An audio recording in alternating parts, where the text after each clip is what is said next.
On se demande souvent comment le monde va changer d'ici les 5, 10, 20 ans, mais très peu se demandent qu'est-ce qui ne changera jamais. Dans cette vidéo, je vais te montrer 5 compétences qui te rendront littéralement irremplaçable, que ce soit dans ta carrière pro ou dans ta vie en général. La technologie évolue, oui, mais la nature humaine, elle, ne changera jamais. Ces compétences se sont avérées indispensables par le passé et aujourd'hui, elles le sont d'autant plus avec l'arrivée de la super intelligence artificielle. La première compétence, c'est le fait de savoir se concentrer pendant une longue période. Ce qui sépare ceux qui réussissent très vite et ceux qui prennent une éternité, ce n'est pas le temps passé à bosser, mais c'est l'intensité mise dans ce temps-là. Il y a une histoire incroyable sur Elon Musk qui explique parfaitement pourquoi il est si riche et comment tu peux dépasser 99% des gens autour de toi. Un jour, Elon était dans son jet privé avec toute son équipe d'ingénieurs de SpaceX confronté à un énorme problème technique. Son équipe lui annonce alors qu'il lui faudra entre 6 mois et 1 an pour régler ce problème critique. Et lui, Elon Musk, après avoir réfléchi, il ordonne immédiatement aux pilotes de faire demi-tour et annonce que personne ne quittera le site tant que le problème ne sera pas résolu. Résultat, ils ont réglé le problème en seulement 24 heures. La loi de Parkinson, elle explique très bien qu'une tâche prend exactement le temps que tu décides de lui donner. Imagine que tu dois rendre un devoir dans 10 jours. Eh bien, qu'est-ce que tu vas faire ? Comme tout le monde, tu vas attendre 9 jours sans rien faire et là, le 10e jour, ton cerveau il va se mettre en mode panique, en mode urgence et là, tu vas faire le travail. Parce que plus tu te laisses de temps et plus la tâche, elle s'étire. Alors impose-toi une deadline claire et non négociable. Par exemple, si tu as un examen qui approche la semaine prochaine, au lieu de te dire « Ouais, vas-y, je vais réviser ce soir », non, sois beaucoup plus précis. Dis-toi « Ok, je me fixe une deadline, à 17h30, c'est terminé et là, ce soir, je vais réviser mon cours d'économie. » Et l'idée, c'est pas d'être pressé, c'est d'être précis. Et personnellement, en plus, j'ai remarqué que j'avais beaucoup plus de mal à respecter une deadline s'il n'y avait pas un vrai enjeu derrière. Donc si tu veux rendre une deadline encore plus efficace, ce que je t'invite à faire, c'est de rajouter un enjeu concret. Par exemple, si tu réussis ta tâche dans la deadline impartie, eh bien récompense-toi. Tu peux chill, tu peux regarder une série Netflix, tu peux manger du chocolat, j'en sais rien, mais récompense-toi. Sinon, si tu rates ta tâche, eh bien, impose-toi une contrainte. Par exemple, tu transfères 20 € à un pote. Et crois-moi, quand tu tiens ta parole et que tu as raté la deadline et que tu envoies de l'argent à un pote, eh bien, la prochaine fois, la deadline, tu la respectes. Et pour être sûr que je sois complètement locked in sur ce que j'ai à faire, j'applique ces 3 techniques à chaque fois pour me forcer à rester concentré. Réarrange ton environnement pour éliminer toutes les distractions. Il faut vraiment que ton environnement travaille pour toi et non contre toi. Bosse toujours dans un espace rangé, sans distraction, parce que personnellement, à chaque fois je l'ai remarqué, quand ton environnement extérieur est mauvais, eh bien ton travail est mauvais. Et ton environnement, il n'est pas que matériel. Autre chose qui est diablement efficace pour travailler, c'est de deep worker en groupe. Ça crée une atmosphère où tout le monde se sent obligé de rester concentré et tu deviens hyper productif sans te forcer à l'être. J'ai une méthode qui s'appelle le GTSD, ou tout simplement Get the Shit Done. Pourquoi ? Parce que cette méthode repose entièrement sur le deep work, c'est-à-dire le laser focus sur une seule tâche. Et tant que cette tâche n'est pas réalisée, c'est mort, on quitte pas le bureau. Et c'est pas une question de temps, c'est une question de est-ce que le travail il a été fait ou est-ce que le travail n'a pas été fait. C'est on ou off, c'est binaire. Et il y a un dernier concept, c'est le concept de la surcharge progressive. Le principe est très simple, c'est d'augmenter progressivement ta capacité à te concentrer exactement comme en musculation. Au début, tu essaies de te concentrer à fond pendant des sessions de travail de seulement 30 minutes. Ensuite, le lendemain, tu refais les sessions de travail de 35 minutes, puis 45 minutes, puis 1 heure, puis 2 heures, puis 4 heures, puis... Moi, je suis un fou, j'arrive à faire 8 heures d'affilée. Mais bon, vas-y progressivement, le cerveau, c'est comme un muscle, plus tu l'entraînes, plus il devient fort. Mais au fond, tout ce que je viens de te partager, ce sont juste des techniques pour améliorer sa concentration. Mais ça résout pas le problème profond. Parce que le manque de focus en lui-même, c'est rarement la cause. Et peut-être que le symptôme à ce problème est plus profond. Ce qui nous amène à la deuxième compétence que tu dois absolument maîtriser, qui est la capacité à retarder la gratification. Imagine 2 amis, on va les appeler Hugo et François. Tous les deux, ils gagnent 3 000 € par mois à peu près et tous les deux, ils rêvent un jour de lancer leur propre entreprise. Ils adorent l'idée d'être libres financièrement et de pouvoir voyager quand ils veulent, où ils veulent, s'ils veulent. Mais voilà, le succès d'une personne est proportionnel à sa capacité à retarder ce qu'elle veut maintenant pour obtenir ce qu'elle veut vraiment. Hugo aime profiter à fond de la vie, il commande régulièrement des plats emportés, il achète les derniers vêtements à la mode. Bref, son raisonnement c'est « j'ai travaillé dur cette semaine, donc je mérite de bien m'amuser ». Résultat, il ne met quasiment rien de côté pour son projet entrepreneurial. A contrario, François, lui, même s'il apprécie les bonnes soirées et les petits plaisirs, eh bien il décide consciemment de repousser ses satisfactions immédiates. Plutôt que de sortir chaque week-end, il choisit de cuisiner chez lui, d'économiser son argent et d'investir dans des formations pour apprendre comment gérer une entreprise. Et au bout d'1 an, pour Hugo, rien ne semble n'avoir vraiment changé, il continue de profiter de la vie. Et pour François, il galère un petit peu, mais il continue ses efforts. Au bout de 5 ans maintenant, là, le résultat est frappant. Hugo, il est exactement au même endroit, il n'arrive toujours pas à mettre de l'argent de côté, alors que François, lui, ça y est, après beaucoup de galères, son entreprise marche, il a des revenus récurrents et il peut enfin voyager quand il veut, où il veut et s'il veut. Retarder la gratification, c'est être capable de faire aujourd'hui ce qui n'est pas agréable pour avoir un résultat encore meilleur dans le futur. Par exemple, si tu décides de commencer à t'entraîner, sur le moment c'est dur, tu souffres, tu vas crier, tu n'auras pas de résultat. Pourtant, d'ici quelques mois, tu vas te retrouver avec un corps sculpté comme une statue grecque et là tu vas réaliser que chaque effort que tu faisais au quotidien, ça paye. Et maintenant, voici une stratégie simple que je te propose pour réussir à retarder cette gratification. Déjà, fixe-toi une vision claire du futur. Visualise-toi précisément ce que tu veux atteindre, qui tu veux être et rappelle-toi constamment pourquoi tu fais ces sacrifices.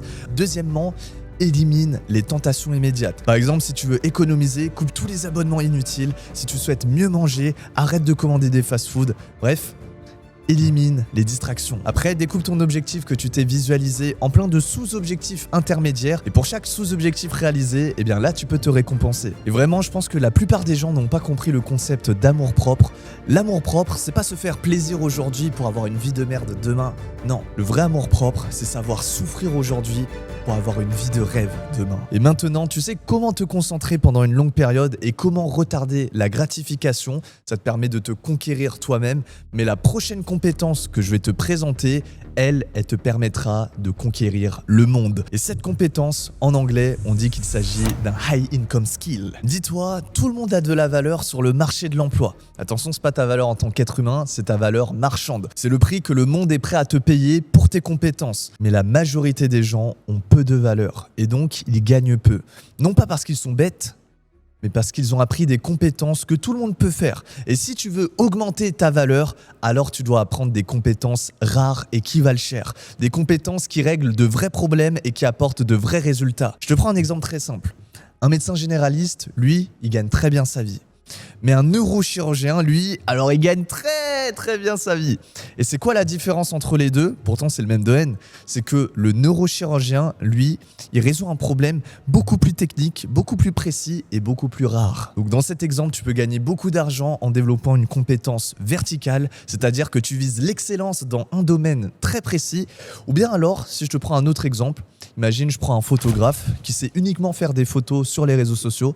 Et maintenant, je te prends un autre photographe qui sait faire des photos, mais en plus de ça, il sait faire du personal branding, il sait faire du marketing, il fait un peu de vidéo aussi. Et bien là, tu peux te distinguer par des compétences horizontale. C'est-à-dire que par rapport au photographe de base qui n'a qu'une seule compétence, eh bien là, tu en as beaucoup plus. Et l'idée, d'après Elon Musk, si tu veux gagner beaucoup d'argent et avoir un high income skill, eh bien, il faut que tu aies des compétences en barre de T. C'est-à-dire beaucoup de compétences horizontales et une compétence verticale où vraiment tu es l'expert dedans. Et si toi aussi tu veux pas avoir des compétences en point et être comme tout le monde, eh bien je vais te partager 3 étapes concrètes pour apprendre n'importe quelle compétence high value. Étape 1, choisis une compétence que tu souhaites apprendre avec un fort potentiel de croissance et surtout qui résout un problème douloureux. Par exemple, tu peux te spécialiser dans l'acquisition client des freelances. La plupart du temps, les gens, ils savent faire quelque chose en ligne, mais ils n'arrivent pas à trouver des clients. Étape 2, va sur le terrain rapidement. Parce que le but, c'est pas d'apprendre pour apprendre. Non. Le but, c'est d'appliquer et d'aider un maximum de personnes. Et il y en a énormément qui tombent dans ce piège de divertissement intellectuel où ils font que apprendre, j'apprends, mais je ne passe jamais à l'action. Eux, je les appelle les infobèses. Et du coup, au lieu d'apprendre indéfiniment, apprends le nécessaire et directement confronte-toi au marché pour savoir si ton offre fonctionne. Et enfin, 3e étape pour améliorer tes compétences, utilise le feedback négatif. L'idée quand tu fais quelque chose, c'est pas de se buter et de tout le temps faire la même chose. Non, Einstein il disait un fou, c'est quelqu'un qui fait tout le temps la même chose et qui s'attend à un résultat différent. Non, si tu fais tout le temps la même chose, tu auras les mêmes résultats. C'est pourquoi si tu souhaites t'améliorer, va voir une personne de manière bienveillante et demande-lui tout ce qu'il y a à corriger. Et toi derrière, tu prends en note les feedbacks et t'arrondis tous les angles jusqu'à devenir le meilleur dans ton domaine. Avoir un high income skill, c'est une chose, ça va te faire gagner beaucoup d'argent. Mais tu sais ce qui compte encore plus et ce qui va te faire gagner encore plus d'argent, c'est savoir te vendre et savoir faire comprendre aux autres à quel point tu es compétent. Parce que dans un monde saturé de nouveaux talents, ceux qui savent se présenter, convaincre et créer de la confiance finissent toujours par gagner. Tu sais ce qui est fou, c'est qu'on passe notre vie à parler, mais très peu de gens apprennent vraiment à bien le faire. Par exemple, quand tu expliques quelque chose à un pote ou à un collègue et à chaque fois tu dis « Ah, je sais pas trop comment le dire » ou « Je sais pas si tu as vraiment compris ce que j'ai dit ». Bref, à force de te sentir incompris, tu parles de moins en moins. Et à force de moins parler, tu perds en confiance. Et comme l'a dit Nicolas Boileau, ce que l'on conçoit bien s'énonce clairement et les mots pour le dire arrivent aisément.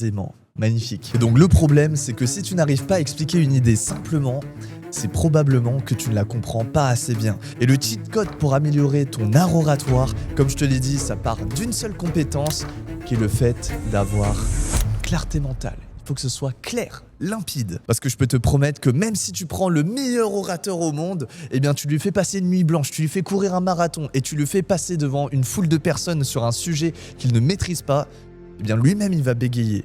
Pourquoi ? Parce qu'il n'aura pas de clarté mentale. C'est impossible de convaincre une personne si tu n'es pas clair et aligné avec ce que tu dis. Personnellement, c'est cette même compétence qui m'a permis de faire des présentations qui accrochent, de faire des vidéos qui connectent et avoir des discussions profondes avec des gens brillants. Et voici comment toi aussi tu peux améliorer ta clarté mentale pour t'exprimer avec impact et précision. Déjà, achète un carnet et dessus, écris toutes tes pensées en vrac. C'est du journaling. L'exercice est simple. Au lieu de garder toutes tes pensées dans ta tête, ce qui crée un brouillard mental, toutes tes pensées, tu vas les mettre dans ton carnet par écrit. Dessus, tu vas noter ta to-do list, tu vas organiser ta journée, peut-être que tu vas mettre des réflexions. Bref, ne garde pas trop de pensées dans ta tête parce que sinon tu vas mal réfléchir, ça va faire comme un embouteillage. Et surtout, le fait de poser à plat par écrit, ça te permet de gagner en clarté mentale. C'est exactement comme quand on était petit, qu'on faisait des opérations de maths sur une feuille. Si je te demande de tête 37 moins 19, là, faut réfléchir un petit peu. Alors que si tu poses l'opération par écrit, voilà, c'est beaucoup plus clair. Il y a beaucoup trop de gens qui se compliquent la vie pour des petits détails, on s'en fout. Vraiment, reste le plus simple possible. Keep it simple. C'était Wim Hof, il m'avait dit ça, je lui avais demandé, t'as pas un conseil pour moi? Il m'a dit keep it simple. Reste simple. Et enfin, si tu veux gagner en clarté mentale et en santé mentale, s'il te plaît, ne sature pas ton cerveau d'informations. Aujourd'hui, je sais qu'on est à l'ère du scrolling, TikTok, Instagram, YouTube Short, et tout comme une personne qui mange sans cesse, il mange et il devient obèse, là c'est pareil pour l'information, tu deviens un infobèse à force de consommer du contenu, c'est pas bon pour ton cerveau et ça peut limite être contre-productif. Donc vraiment quand tu consommes du contenu, déjà je te recommande du format long au lieu du format court et surtout privilégie la qualité de l'information à la quantité. Donc là normalement avec ce que je viens de te partager, tu sais comment regagner en clarté mentale et du coup comment mieux t'exprimer. Mais soyons honnêtes, il y a des moments où même si tu es le meilleur orateur au monde, ce que tu dis, personne n'accrochera vraiment. Pourquoi ? Parce que tu peux pas plaire à tout le monde. Et c'est pour ça qu'il y a une dernière compétence que tu dois absolument maîtriser si tu veux faire toute la différence. Cette compétence, c'est la capacité à networker. Pour commencer, tu vois cette bouteille d'eau, je l'ai achetée dans un supermarché vietnamien, même pas 20 centimes. Il y en a plein, c'est vraiment pas rare. Mais maintenant, cette même bouteille d'eau, je la mets dans un désert. Imaginons, je meurs de soif et là, je serais prêt à tuer quelqu'un pour avoir de l'eau. Cette même bouteille d'eau, je te jure, je suis prêt à la payer 20 € tellement j'ai soif. Soit 100 fois plus cher que ici. Pourquoi ? Parce que sa valeur dépend de son environnement. Et pour toi, c'est pareil. Si actuellement tu n'es pas valorisé là où tu te trouves, change ton entourage. Et dis-toi, ce qui te met en valeur, c'est pas seulement qu'est-ce que tu connais, mais c'est surtout qui tu connais. Et forcément, quand tu traînes avec des personnes qui ne comprennent pas ce que tu fais, tu doutes. Tu baisses les standards et tu commences à penser petit. Non, quand tu rentres dans une pièce, il faut que ta compétence soit valorisée, il faut que les gens reconnaissent ton niveau et là tu prends confiance. Là tu trouves des opportunités, tu reçois des conseils puissants et tu passes à un autre niveau. Et maintenant que tu comprends que ton network, c'est ton net worth, la question c'est comment faire pour se créer un bon réseau.